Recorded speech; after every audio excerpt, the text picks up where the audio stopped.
So you're a visa partner in Africa. Are they taking you to other, locations Yeah. as well? So see How does that work? one of the Does anybody get correct. into the visa accelerator? Yeah, so we see one of the other things that we were fortunate to do well was the fact that because we were working with a number of startups, you always had number of VCs who ping you to validate the idea. Because if you have a lending company, let's say you're a VC, you have a lending company which is using our platform. There's some other portfolio that is coming for funding. Who is the first port of call? It's probably their investor, entrepreneurs. They will say, go talk to Madhu, because he'll probably have a better sense of how things are happening, right? So we had over the last 2-3 years, we built like great friends with the entire VC community. So until like last October, we never had a salesperson, right? So VCs were our sales guys, the bank teams were our sales teams, Visa, Mastercard were our sales team.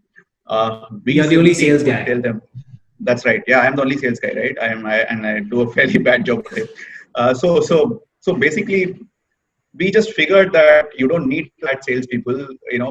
All of these guys whom I mentioned, uh, they carry a lot of heft when they tell someone that go work with Madhu, right? A Mastercard telling or a Visa saying that this is a great team. Why don't you guys work with? People actually respect that, right? Because both me being on the other side, as well as an entrepreneur, I will value a large organization. There is a institutional backing that gets respected, right?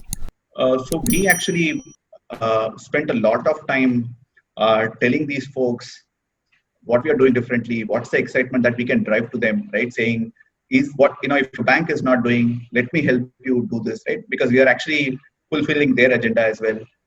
So we got that going. So in many ways, we have like maybe about 200, an army of 200 people who are not on our payroll, but doing sales function for us, right? Across VCs and, some of these large organizations.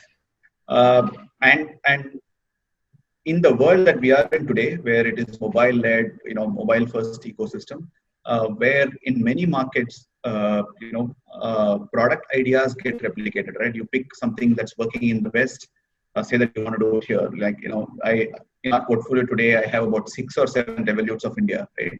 They all want to be the next Revolut. It may work, it may not work. I think it's for them to, and their execution ability and their, ability to raise money.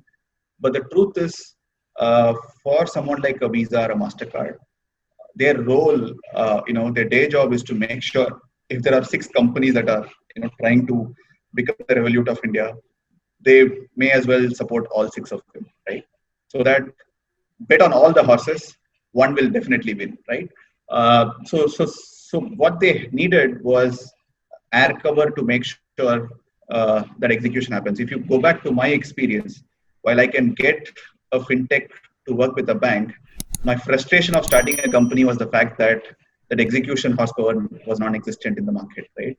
So we virtually in 5, 6, in 3 or 4 years, have been able to fill in that void which existed and which was my pent-up frustration to say, hey, Visa, Mastercard, if you want to execute, I'll help you do it. I have partner banks who will sort of back me, and I will run this course for you, right? That actually, created a lot of excitement, and thereby they picked us as one of the partners globally. One of the 4 companies globally to partner with fintechs. You'll find us on their websites to sign up and work.